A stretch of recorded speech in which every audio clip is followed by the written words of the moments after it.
4 ఏళ్ల క్రితం జరిగిన 2020 అమెరికా ఎన్నికల్లోనూ బైడెన్ ట్రంప్ మధ్యనే పోటీ నెలకొంది.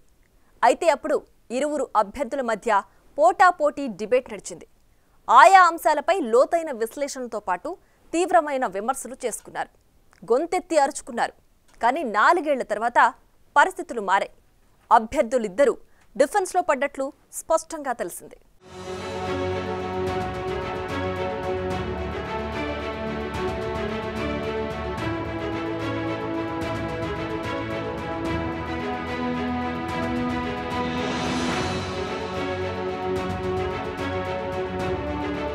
జార్జియా వేదికగా జూన్ 27 సాయంత్రం జరిగిన ఈ డిబేట్లో గతం కంటే తక్కువ క్రాస్ టాక్ జరిగింది. అంటే ఒకరు మాట్లాడుతున్నప్పుడు ఇంకొకరు మధ్యలో కలుగు చేసుకోలేదు.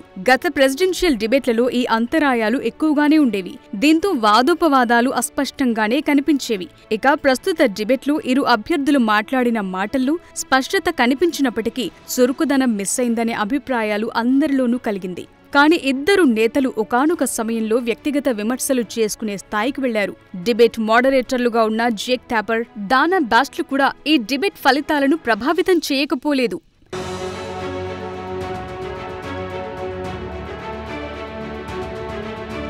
ఇక ట్రంప్ బైడెన్ వాదోపవాదాల మధ్య ట్రంప్ దూకుడుకు బైడెన్ ఒక్కోసారి తెల్లమొహం వేయాల్సొచ్చింది. బైడెన్ కంటే 3 ఏళ్లు వయసులో చిన్నవాడైన ట్రంప్ మొదటి నుండి ఉన్న వయస్సు అంశాన్ని హైలైట్ చేయడానికి తీవ్రంగా ప్రయత్నించారు. బైడెన్ ఏం మాట్లాడుతున్నారో ఆయనకి అర్థం కావట్లేదని, అన్నీ మర్చిపోయాడని, బైడెన్ కు సరైన అవగాహన లేదనే మాటలతో ఆయన వృద్ధాప్యాన్ని సాధ్యమైనంత వరకు బయటపెట్టడానికి ట్రంప్ ట్రై చేశారు.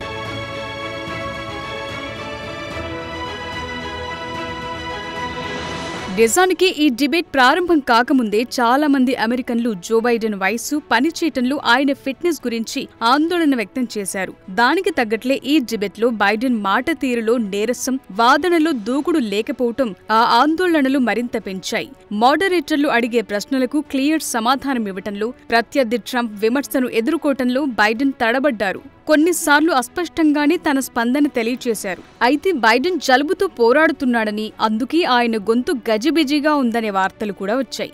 కావచ్చుగాక, కానీ చాలా మందికి అది సాకుగానే కనిపించిందన్నది విశ్లేషకుల అభిప్రాయం. 90 నిమిషాల పాటు జరిగిన చర్చలో చాలాసార్లు ప్రెసిడెంట్ బైడెన్ తడబడుతూనే కనిపించారు. కొన్ని సమాధానాలు అర్థరహితంగా తోచాయి. సొంత పార్టీ నేతలే ఈ డిబేట్ బైడెన్ కు అంత కలిసి రాలేదనే అభిప్రాయానికొచ్చారు.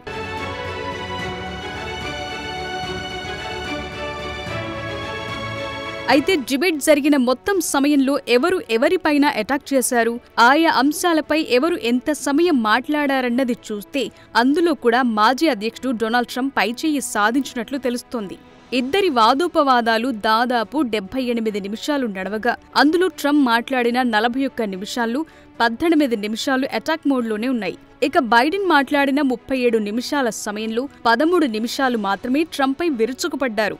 ఇక ప్రతి అంశానికి సంబంధించిన డిబేట్లో చూసుకుంటే ఎన్నికల సబ్జెక్టుపై ఇద్దరు అభ్యర్థులు దాదాపు సమాన సమయాన్ని తీసుకోగా, వలసల గురించి వచ్చిన డిబేట్లో ట్రంప్ పైచేయి సాధించారు.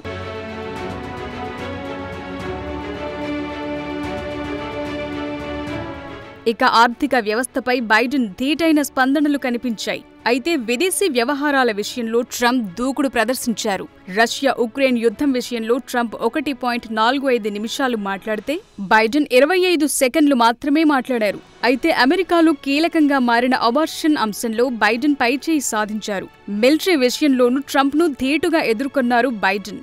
అయితే హెల్త్ కేర్ పైన మాట్లాడటంలో బైడెన్ ఘోరంగా తడబడ్డారు. కానీ ఎన్నికల సమగ్రతపై ట్రంప్పై పైచేయి సాధించారు. ఇక సామాజిక భద్రత విషయంలో ఇద్దరు సమఉజ్జీలుగానే తలపడ్డారు.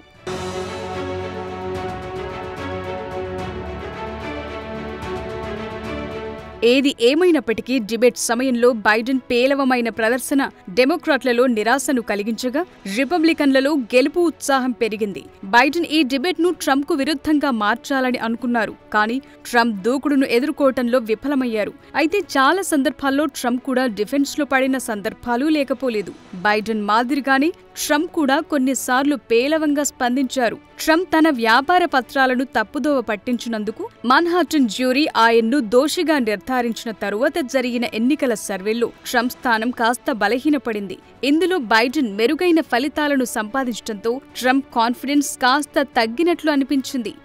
అయితే బైడెన్ పైన వచ్చిన వయసు అభ్యంతరం తనలో కనబడకుండా ట్రంప్ ప్రయత్నించారు. అందుకే డెమోక్రాట్లు కూడా ట్రంప్ బైడెన్ కంటే బలంగా వాదించారని ఒప్పుకోవాల్సొచ్చింది.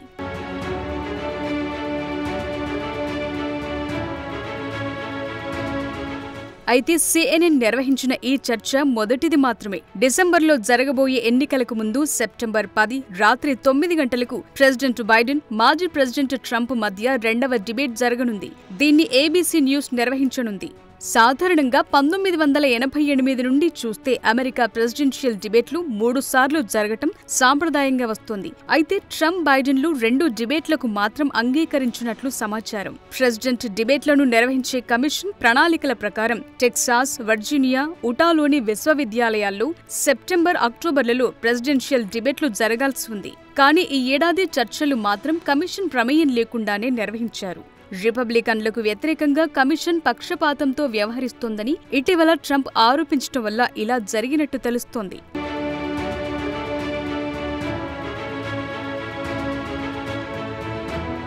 ఏది ఏమైనా రాబోయే అమెరికా ఎన్నికలపై ఈ డిబేట్ ప్రభావం బలంగానే ఉండే అవకాశం లేకపోలేదు. ట్రంప్ శారీరకంగా తన సామర్థ్యాన్ని చూపించినా బైడెన్ ఆయా అంశాల పట్ల లోతైన విషయాలను ప్రస్తావించకపోలేదు. బొంగురుపోయిన గొంతుతో బైడెన్ మాటల్లో తడబాటు కనిపించినప్పటికీ ట్రంప్పై ఆరోపణలు చేయటంలో బలంగా వాదించారు. మరోవైపు డొనాల్డ్ ట్రంప్లో ఎప్పుడూ కనిపించే దూకుడు తగ్గలేదని చెప్పే విధంగా ట్రంప్ వ్యవహార శైలి కనిపించింది. ఇదే ట్రంప్ను ఈ డిబేట్లో పైచేయి సాధించేట్లు చేసింది. ఇక రాబోయే రెండో డిబేట్లో ఇద్దరు అభ్యర్థులు ఎలాంటి ప్రదర్శన చేస్తారో వేచి చూడాలి.